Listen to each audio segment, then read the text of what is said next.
भारतीय सेना ने लड़ा और पहलगाम हमले का बदला पूरा किया। आज सबसे पहले पहलगाम का बदला लेने के लिए जय हिंद और जय हिंद की सेना, भारतीय सेना को पूरा देश नमन कर रहा है। देश का बदला लेने के लिए भारतीय सेना बॉर्डर के उस पार भी बदला लेने का मादा रखती है। ये एक बार फिर आज सिद्ध कर दिया। आज पूरा देश कह रहा है जय हिंद और वंदे मातरम। आज महाभारत में सेना को जो सलाम कर रही, सेना के लिए जिस तरह से पूरा देश नमन कर रहा है, उसी के साथ आज ऑपरेशन सिंदूर की बात कर रही। कैसे माथे का सिंदूर सबसे बड़ा हथियार बन गया। माथे का सिंदूर सबसे बड़ा हथियार बन गया। रात 1:28 पर सेना का एक पोस्ट आया, ready to strike and train to win, यानी कि हमले के लिए तैयार है और जीत के लिए प्रशिक्षित है। इसके ठीक 23 मिनट के बाद भारतीय सेना ने पाकिस्तान में हुई स्ट्राइक्स को लेकर पुष्टि कर दी और पूरे देश को बता दिया कि सिर्फ पीओके नहीं, इस बार पाकिस्तान के अंदर हमला हुआ है, पाकिस्तान की नींव पर हमला हुआ है। पाकिस्तान भी इस बात पर भरोसा नहीं कर पा रहा था कि उसके देश के अंदर देर रात को भारतीय सेना ने दिवाली मना दी।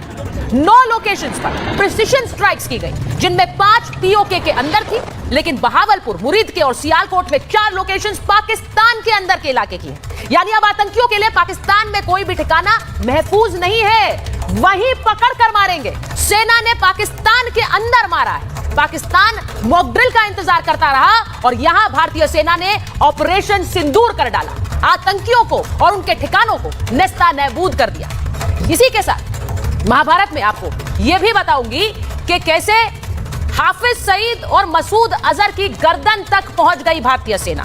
हाफिज सईद और मसूद की गर्दन दबोच दी। जैश-ए-मोहम्मद का सरगना मसूद अजहर, हाफिज सईद, दोनों ही कैसे भारतीय सेना के टारगेट पर है। देश सोचता था कि क्या इंडिया मोस्ट वांटेड इन टेररिस्ट को घर में घुसकर मारा जा सकता है। आज भारतीय सेना ने कहा हां, हम ये भी कर सकते हैं। सेना ने दिखा दिया कि उनका हाथ इन आतंकियों की गर्दन तक पहुंच सकता है और उनका ट्रिगर इनके माथे पर। लश्कर-ए-तैयबा के हेडक्वार्टर को सीधे टारगेट किया गया। ये जो तस्वीर आप देख रहे हैं, पहले की तस्वीर देखिए, बहावलपुर में जैश का ये मुख्यालय और उसके बाद कैसे तहस नहस हुआ है लश्कर का ये मुख्यालय। कैसे भारतीय सेना ने इसे नेस्ता नाबूद किया है, आतंक का अड्डा उजाड़ दिया। जैश के सरगना मसूद अजहर के परिवार के 14 लोगों की मौत हो गई और मसूद अजहर कह रहा है मुझे भी मार देते, काश मेरी भी मौत हो जाती। यानी मसूद अजहर अब मौत मांग रहा है। भारतीय सेना ने अपनों को मारने के लिए सूद समेत वापस लौटाया है मसूद अजहर को। जनाजे निकल रहे हैं वहां पर। अपनों को खोने का गम क्या होता है, दर्द तो नहीं समझते, लेकिन ये दर्द आज इन्हें दिया गया जब अपने ही मारे गए और मसूद बोल रहा है काश मैं भी मर जाता। आज इसकी बात करूंगी महाभारत। इसी के साथ आपको बताती हूं कि पाकिस्तान में कैसे इमरजेंसी घोषित हो गई। पाकिस्तान में मुनीर और शहबाज को समझ नहीं आ रहा है कि वो अब क्या करें, क्योंकि वहां पर इमरजेंसी का ऐलान हो गया है। वहां एयर इमरजेंसी का ऐलान है, मेडिकल इमरजेंसी का ऐलान है, यानी कि जो वहां पर एयरफोर्स है वो अलर्ट पर है। मेडिकल सप्लाईज को इकट्ठा करने के लिए कह दिया गया है, कभी भी लोगों को इसकी जरूरत पड़ सकती है। कराची एयरपोर्ट, लाहौर एयरपोर्ट सब बंद कर दिए गए। पाकिस्तान ने अपनी एयर स्पेस बंद कर दी है। पाकिस्तान को लग रहा है कि वो इस हमले का जवाब देंगे, लेकिन वो जानते हैं जब उनके घर में घुसकर हमला हो गया और वो कुछ नहीं कर पाए तो आगे की हैसियत ही क्या है। इसीलिए इस वक्त हड़कंप है और एक इमरजेंसी है, क्योंकि सेना ने ऑपरेशन सिंदूर किया है। मैं आपको सबसे पहले बताती हूं, ऑपरेशन सिंदूर जो ये स्ट्राइक्स हुई हैं और पाकिस्तान के अंदर स्ट्राइक्स हुई हैं, उसके बाद क्या डेवलपमेंट्स हुए हैं। सबसे पहले आपको बता रही हूं, एयर स्ट्राइक के बाद कैबिनेट बैठक हुई है और कैबिनेट बैठक में सभी मंत्रियों को प्रधानमंत्री ने ऑपरेशन सिंदूर के बारे में जानकारी दी। सभी ने मेज थपथपाकर सेना का हौसला बढ़ाया। इसी के साथ यह भी खबर आ रही है कि अब सीमा पर जा सकते हैं रक्षा मंत्री राजनाथ सिंह, वहां सेना की हौसला अफजाई के लिए जा सकते हैं। इस स्ट्राइक के बाद भारत ने हमले की जानकारी अमेरिका और रूस को दी। सबसे पहले यूएस एनएसए से बात की अजीत डोभाल ने। यूके, यूएई, इजराइल, सऊदी अरब को भी हमने अपनी तरफ से जानकारी दे दी है कि इस हमले के बाद क्या हुआ है और हमने क्या किया है। बॉर्डर के राज्यों के मुख्यमंत्रियों के साथ अमित शाह की एक बैठक हुई, इसमें लद्दाख और जेएनके के एलजी भी शामिल हुए हैं। ये सिक्योरिटी प्रोटोकॉल के तहत ये बैठक हुई। उधर प्रधानमंत्री ने जाकर राष्ट्रपति भवन द्रौपदी मुर्मू राष्ट्रपति को ब्रीफ किया स्ट्राइक के बारे में। सरकार ने अब कल एक सर्वदलीय बैठक बुलाई है, यानी कि सभी दलों को जानकारी दी जाएगी इस ऑपरेशन के बारे में। तो ये बड़ी खबरें जो आज ऑपरेशन सिंदूर के बाद भारत कैसे एक्शन में है, एक रिपोर्ट आपको दिखा रही हूं। एक एक करके 9 प्रिसिशन स्ट्राइक्स न सिर्फ पीओके में बल्कि पाकिस्तान के अंदर भारत ये मादा रखता है। देखिए,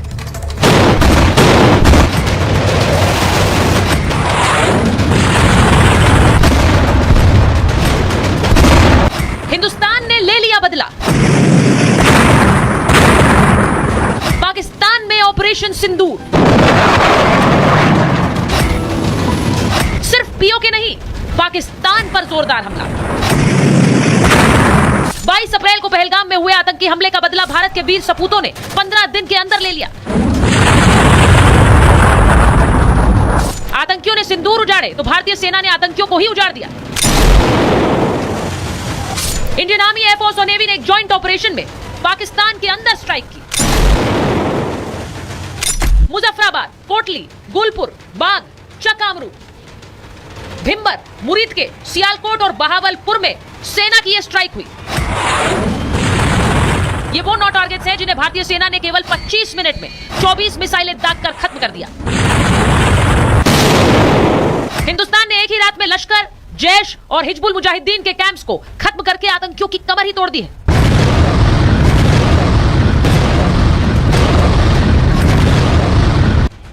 आतंकियों के संपूर्ण सर्वनाश के लिए भारतीय सेना ने राफेल, स्कैल्प मिसाइल और हैमर बम का इस्तेमाल किया। राफेल पर लगी स्कैल्प और हैमर बमों ने आतंकी ठिकानों को जमींदोज कर दिया। ये स्कैल्प मिसाइल बॉर्डर के इस पार से ही पूरे पाकिस्तान को निशाना बना सकती है। इसे दुश्मन का रडार भी नहीं पकड़ सकता। ये एयर डिफेंस सिस्टम से भी बचने की क्षमता रखती है। वहीं हैमर बम भी दुश्मन के ठिकानों पर 70 किलोमीटर दूर से बरसाए जा सकते हैं। यानी कि भारत ने बदला लेने के लिए जो वक्त लिया, पीएम मोदी ने लगातार जो मीटिंग्स की, वो एक धारदार रणनीति थी।